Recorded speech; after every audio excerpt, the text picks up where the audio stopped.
Welcome to Alaskan in the Philippines. My name's Jeff.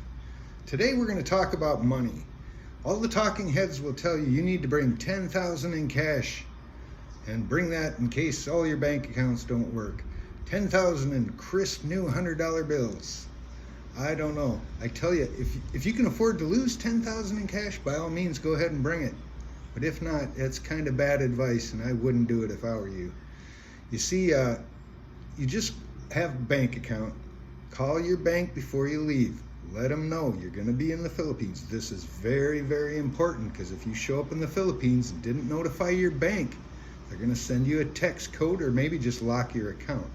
If you can't answer that text code and put in the code, you're not going to be able to get cash. But all right, say you called your bank, you get in there, you get into the airport, and as soon as you get off the plane, you walk up to an ATM. All those ATMs in the airport, they're always working. You can get cash out of them.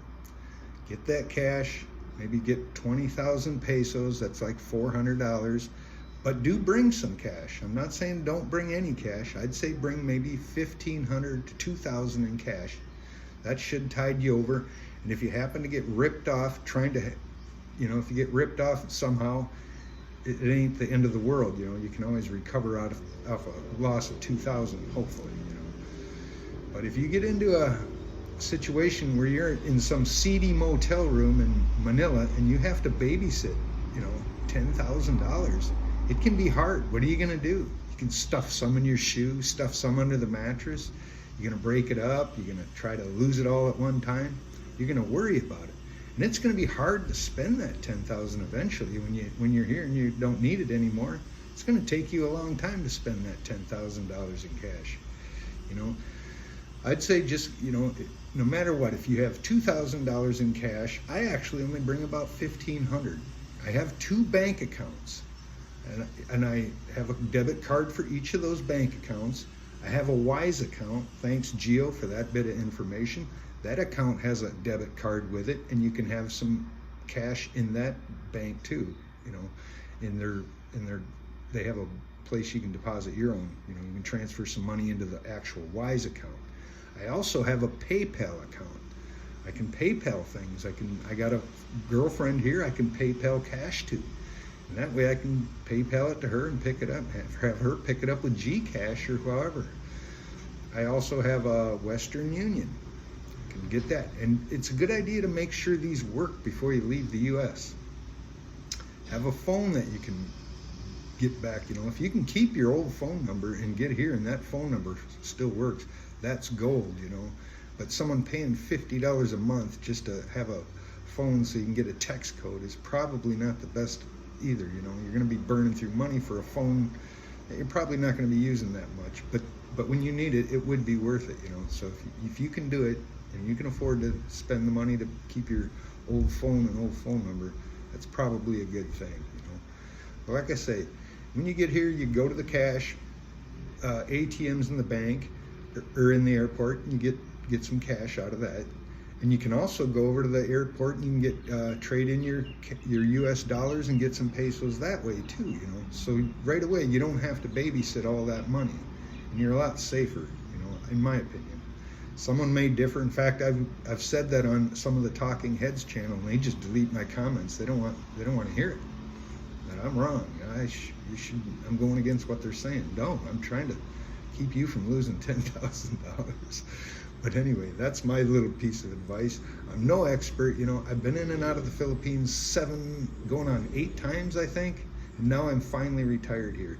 And each time I've never brought in more than $2,000. I've never had a bad experience. They say, the ATMs are out of cash, the ATMs don't work. Generally, they work.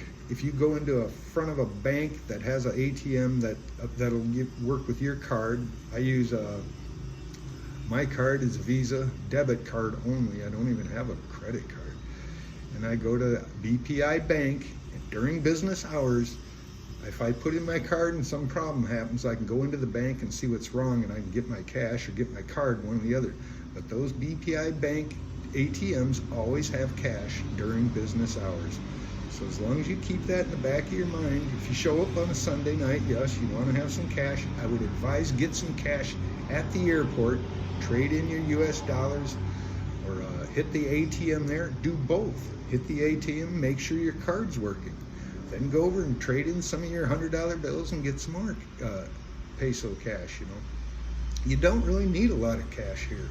$2,000, even if your card didn't work and you had $2,000 in cash, you could probably last 2 months on that, you know. I'm in a room, I'm paying $425 a month that is fully furnished. The only thing I'm gonna have to pay is my electric bill and my water bill. They say the water bill is only like $5 a month. And my electric, I don't use the air con all the time. I just use it a few minutes a day. I'm expecting it's going to be less than $100. It might be 50 or less. So that $2,000 will probably last you unless you have some catastrophic medical, problem. But you want to have some medical insurance too. That's common sense there. But other than that, they're telling you need all this cash and backups. It's good to have all these alternative backup ways to get cash. The Western Union, PayPal, Wise. I have 2 bank accounts at the same bank. I have a residential account, and then I have a business account. In both of those accounts, I have a debit card with each of them.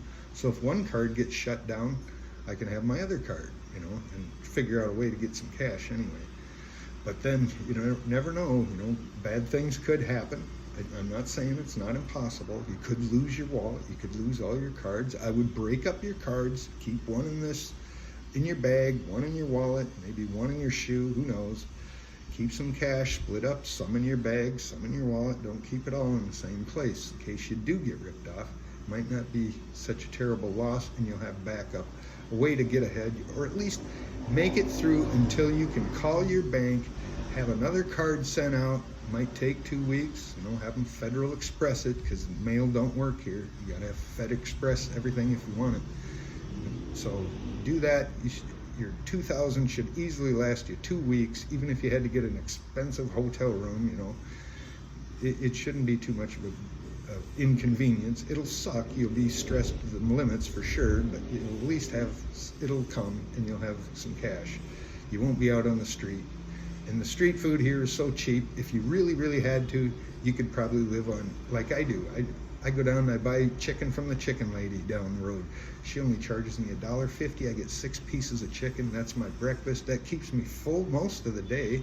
And in the evening, I cook a pork chop and eat some vegetables with that. That would probably cost me another $2 at the most, So it's real easy to cheap here if you play your cards right. As long as you don't have to have Western food, and you don't have to eat at McDonald's and all these other restaurants, Cook for yourself. This place got a little, it's got a propane stove. I can cook anything I want. I can cook hamburgers, eat peanut butter and banana sandwiches. I do that. It's good and healthy, pretty healthy for you too, You're not eating that. Get away from the greasy Western spoon. You can go to Jollibee. Jollibee is real cheap. You can get a chicken meal with rice, and it's only cost you, a couple of bucks. It's not expensive here. It's very, very cheap, depending on where you are, and what you're eating. If you try to go in Western places and buy Western food, and you go into the stores that sell expressly Western foods and stuff, you are going to pay for it. A jar of peanut butter will cost you $8 here if you're trying to shop at a Skippy or Jif, some of the name brand American stuff. It's expensive because it has to be imported here. As long as you're eating the local foods, it's pretty cheap. Just eat where the other locals are eating. Don't go, if somebody's been sitting there and there's chicken sitting out in the sun that's been there all day in a package, don't buy it, Or if you do, you're taking your chances.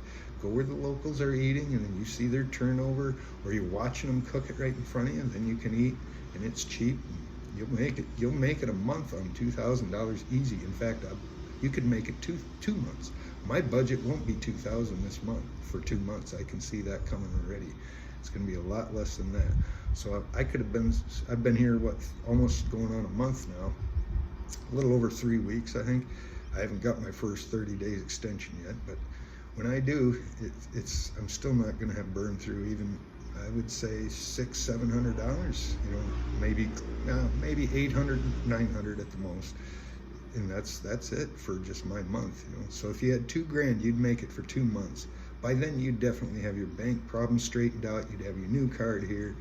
Everything would be peachy. You'd have getting cash out of the ATM when the banks are open. Make sure, you know.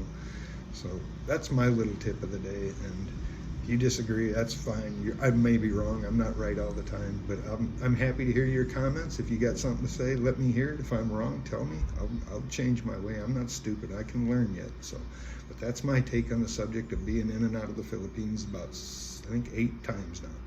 And I think I'm here to stay this time for a while. So, well, thanks for joining me. Subscribe if you learned something. Appreciate it. Goodbye.